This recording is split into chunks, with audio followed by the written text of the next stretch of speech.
क्या कोई मृत्यु के देवता यमराज से अपने पति के प्राण वापस ला सकता है? एक ऐसी पवित्रता नारी थी जिसने असंभव को संभव कर दिखाया। जानिए वट सावित्री व्रत की अद्भुत कथा। नमस्कार दोस्तों, आप देख रहे हैं हमारे इस आध्यात्मिक और धार्मिक चैनल में आपका हार्दिक स्वागत है। दोस्तों, सनातन धर्म के ग्रंथों, पुराणों और दिव्य कथाओं में ऐसे अनेक रहस्य छिपे हुए हैं जिनके बारे में बहुत कम लोग जानते हैं।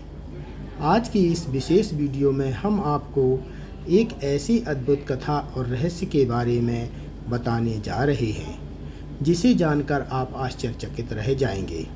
तो दोस्तों, वीडियो को अंत तक अवश्य देखें, क्योंकि बीच में वीडियो छोड़ने पर आप कई महत्वपूर्ण बातें मिस कर सकते हैं। वीडियो शुरू करने से पहले चैनल को सब्सक्राइब करें और बेल आइकन को ऑल पर सेट कर लें, ताकि हमारी हर नई वीडियो आप तक सबसे पहले पहुँचे। आज भक्तजनों, जो आज हम कथा जो जानकारी लेकर आई हैं आप लोगों के लिए, उसका नाम है वट वृक्ष की पूजा की कथा। तो चलो प्रारंभ करते हैं आज की कथा का भाग 1। बहुत समय पहले की बात है। भारत भूमि में भद्र देश के राजा अश्वपति राज्य करते थे। वे धर्मात्मा, प्रजावत्सल और महान तपस्वी राजा थे। उनके राज्य में सुख समृद्धि की कोई कमी नहीं थी, लेकिन एक दुख उन्हें हमेशा सताता रहता था। उनके कोई संतान नहीं थी।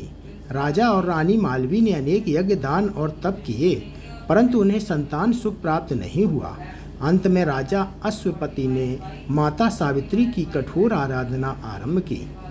वर्षों तक निरंतर तपस्या करने के बाद देवी सावित्री उनकी भक्ति से प्रसन्न हुई और उन्हें वरदान दिया कि उनके घर एक तेजस्विनी और गुणवान कन्या का जन्म होगा। कुछ समय बाद रानी ने एक सुंदर कन्या को जन्म दिया। देवी के आशीर्वाद से प्राप्त होने के कारण उसका नाम सावित्री रखा गया। सावित्री बड़ी होकर अत्यंत रूपवती, विदुषी और धर्मपरायण बनी। उसके तेज के सामने बड़े बड़े राजकुमार भी स्वयं को छोटा समझते थे।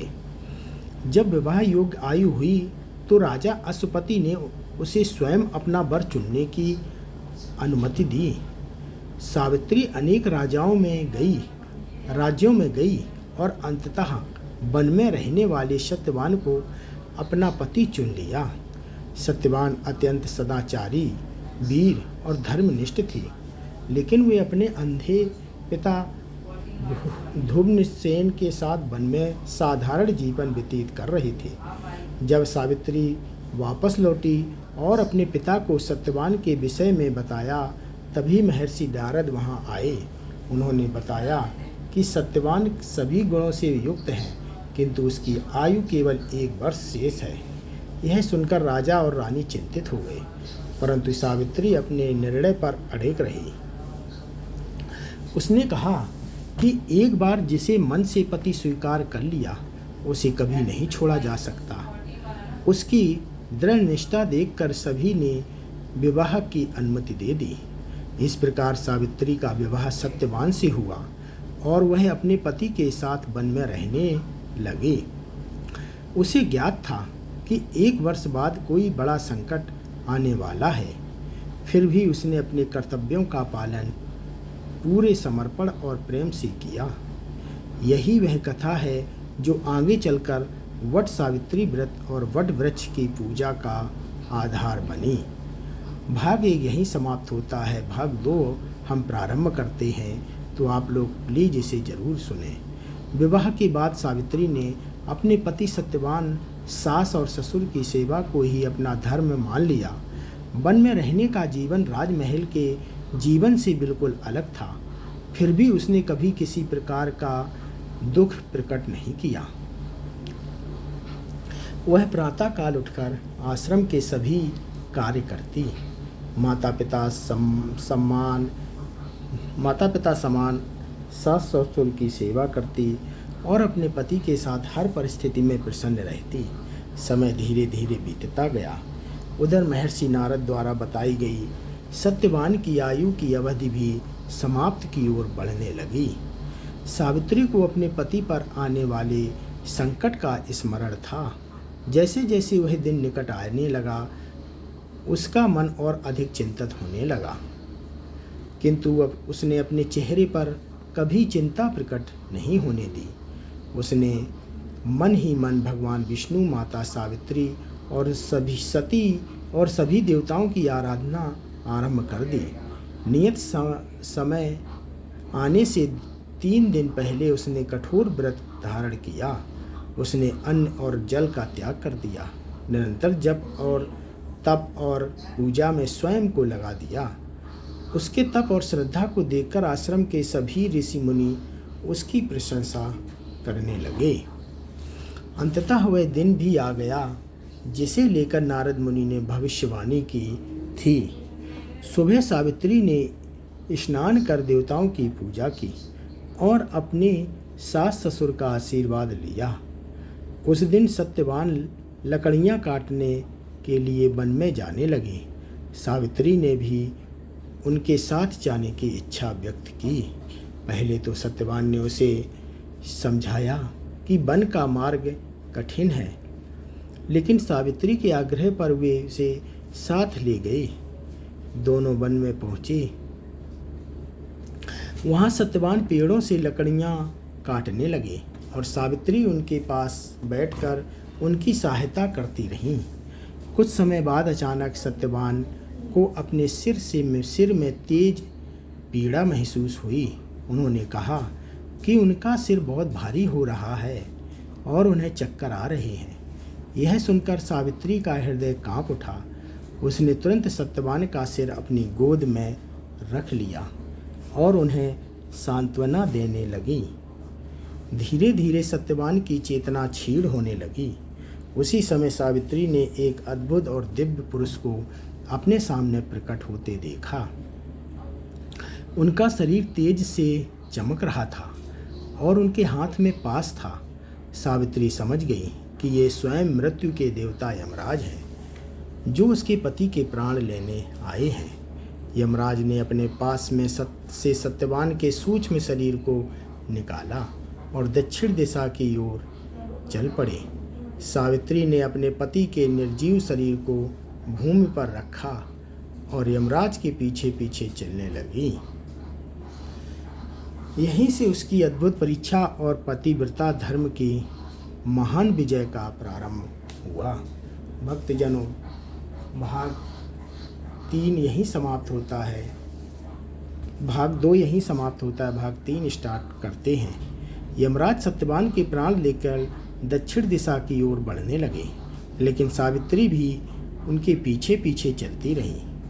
कुछ दूर चलने के बाद यमराज ने पीछे मुड़कर देखा और कहा, हे सावित्री, अब तुम वापस लौट जाओ।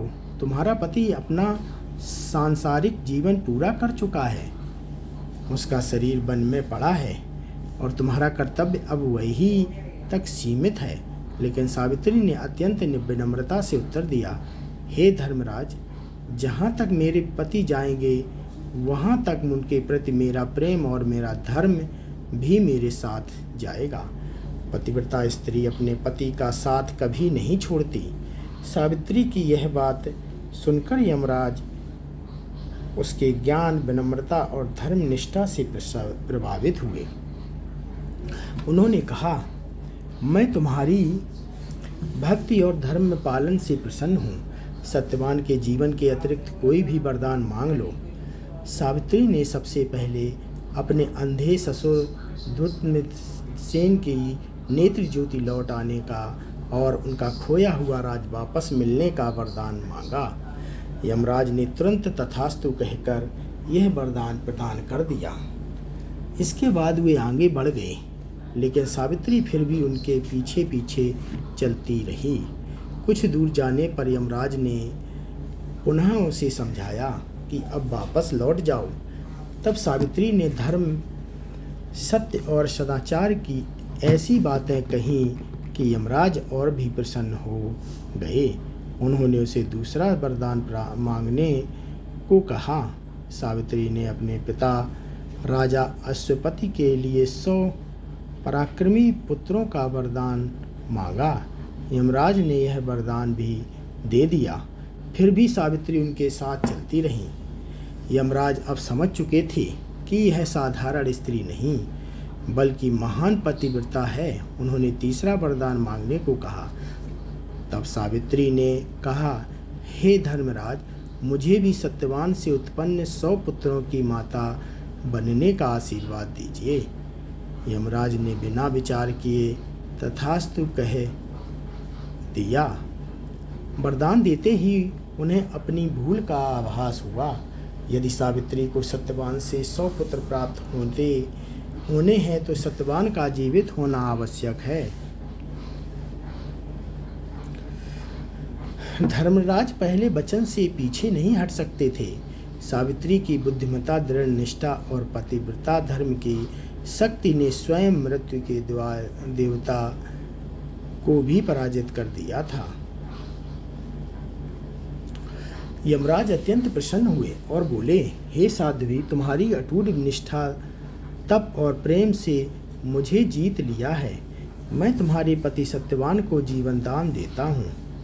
यह सुन कहकर यमराज ने सत्यवान के प्राण लौटा दिए और अदृश्य हो गए। सावित्री तुरंत उसी स्थान पर पहुंचा जहां सत्यवान का शरीर पड़ा था। कुछ ही क्षणों में सत्यवान ने अपनी आंखें खोली, मानो गहरी नींद से जागे हों। उन्हें कुछ भी स्मरण नहीं था कि उनके साथ क्या हुआ था। सावित्री ने प्रसन्न होकर भगवान का धन्यवाद किया और अपने पति को लेकर आश्रम की ओर चल पड़ी। अब एक महान चमत्कार उनकी प्रतीक्षा कर रहा था। सावित्री और सत्यवान रात के समय अपने आश्रम की ओर लौटने लगे। मार्ग में सत्यवान बार बार पूछते रहे कि उन्हें अचानक क्या हो गया था, लेकिन सावित्री ने उचित समय आने तक सब कुछ न बताने का निश्चय किया। जब दोनों आश्रम पहुँचे तो वहाँ का दृश्य देखकर आश्चर्यचकित रह गए। उनके अंधे ससुर राजा धूतमत्यसेन की आंखों की रोशनी लौट आई थी। वो स्पष्ट रूप से सब कुछ देख पा रहे थे। उसी समय उनके पुराने मंत्री और प्रजाजन भी वहां पहुंचे और उन्होंने समाचार दिया कि जिन शत्रुओं ने उनका राज्य छीन लिया था वे पराजित हो चुके हैं और राज्य पुनः धूम्रसेन को सौंप दिया गया है। यह सुनकर सभी अत्यंत प्रसन्न हुए। सावित्री समझ गई कि यह यमराज द्वारा दिए गए वरदानों का फल है। कुछ समय बाद राजा अश्वपति को भी 100 पुत्रों का सुख प्राप्त हुआ और यमराज का दिया हुआ दूसरा वरदान भी पूर्ण हो गया। आगे चलकर सावित्री और सत्यवान को भी अनेक तेजस्वी पुत्र प्राप्त हुए। इस प्रकार यमराज द्वारा दिए गए सभी वरदान सत्य सिद्ध हुए। सावित्री की अटूट श्रद्धा, त्याग, तपस्या, बुद्धिमत्ता और पवित्रता धर्म की शक्ति के कारण उसके पति को नया जीवन मिला। उनके ससुर को राज्य और नेत्र ज्योति मिली तथा दोनों कुलों का कल्याण हुआ। यह घटना धर्म, सत्य और निष्ठा की महान विजय के रूप में प्रसिद्ध हुई। कहा जाता है कि जिस समय सत्यवान के प्राण गए थे उस समय वह एक विशाल वटवृक्ष बरगद के निकट था। वटवृक्ष को दीर्घायु, स्थिरता और अखंड जीवन का प्रतीक माना जाता है। इसलिए सावित्री की स्मृति में सुहागन स्त्रियां वट सावित्री व्रत करती हैं और वट वृक्ष की पूजा करती हैं। वे वट वृक्ष के चारों ओर धागा लपेटकर उसकी परिक्रमा करती हैं तथा भगवान विष्णु, माता सावित्री और सत्यवान का स्मरण करती हैं। इस व्रत का उद्देश्य पति की दीर्घायु, परिवार की सुख समृद्धि और अखंड सौभाग्य की कामना करना होता है। आज भी भारत के अनेक भागों में वट सावित्री व्रत बड़े श्रद्धा और उत्साह के साथ मनाया जाता है।